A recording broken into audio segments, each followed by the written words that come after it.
Hello and welcome to Camp Xbox, where we talk about all things Xbox from the original to the Series X, and today we are talking about an Xbox Live arcade classic with A Kingdom for Keflings, released November 19th, 2008 on the Xbox Live Arcade Store, and is now backwards compatible on the Series X. It was developed by Ninjabee and published by Microsoft. A Kingdom for Keflings is a small-scale game with a lot of influences, but itself is just an easygoing resource management game with a cute touch. In The Kingdom for Keflings, you play as a giant. You can choose from a multitude of avatars, but you can use your own custom Xbox 360 avatar to play, which is a nice personal touch. As the giant, it is your goal to lead the world of Keflings and grow their kingdom. Using blueprints of buildings and managing your people to get resources, your goal is to learn enough blueprints in order to get up to building a castle and creating the best kingdom. One thing to note in this game is that there really isn't any type of competition. It's about building up your kingdom and nothing about war or fighting. The best way I could describe this game by comparison is an RTS like Age of Empires, but instead of factions fighting or any type of war, you just focus on the resources. You can also say that it is like SimCity, where your layout of buildings can make things easier or harder for yourself or the Keflings. It's an interesting take on the strategy formula, and depending on what type of person you are, this could make or break the experience. I, for one, found it to be a relaxing game. It was more about making sure everything was set up to make the most efficient kingdom. It's about planning and thinking, and to be honest, I quite enjoyed that aspect about it.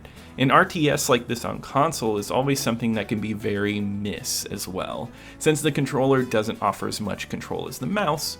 Yet here, picking up your Keflings and telling them where to go is fairly easy. Picking things to build and where to place them felt well done as well. It all felt good to play on controller. I think overall we have a good concept and a fun game to build off of.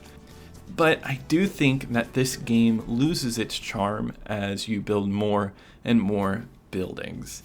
Admittedly, that's where the toughness comes in. It's about managing layouts to create an effective kingdom, yet I just don't think the late game is that enjoyable.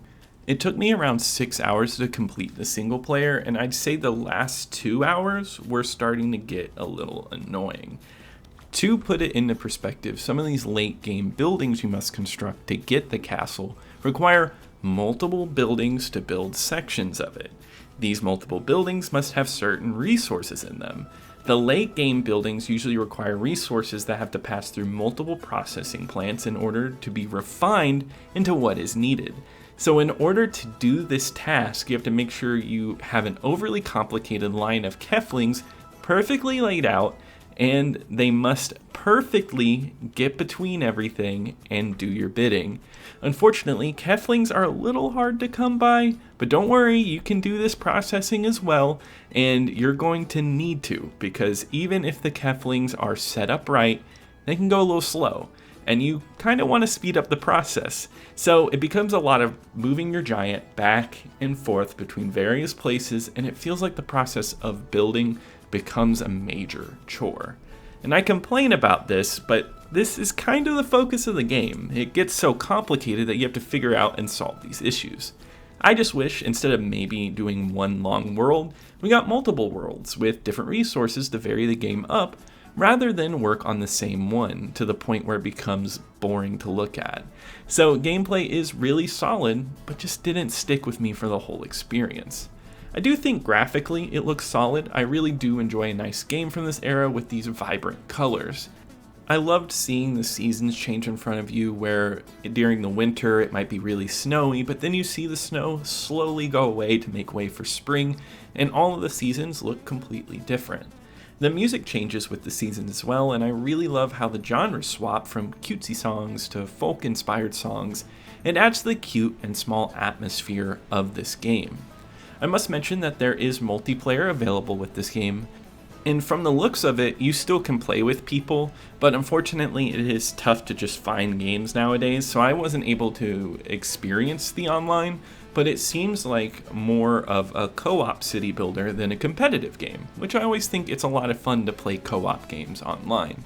And since this is an arcade title, it only offers 200 gamer score, 180 of which you will more than likely just get by completing the story and doing all the buildings within it. The last 20 gamer score is related to just playing with people online. So, in conclusion, I think A Kingdom for Keflings is a cute and fun diversion. It's a relaxing take on the Age of Empires formula, which I appreciate them trying out. I don't think that the endgame is all that fun, but I could see people really getting into the more creative side of this game and building a beautiful kingdom and making that the focus. It often goes on sale, and I think it's worth at least trying out and experiencing something a little different. On my ranking list of Xbox Live Arcade titles, this one goes in at the number 5 slot.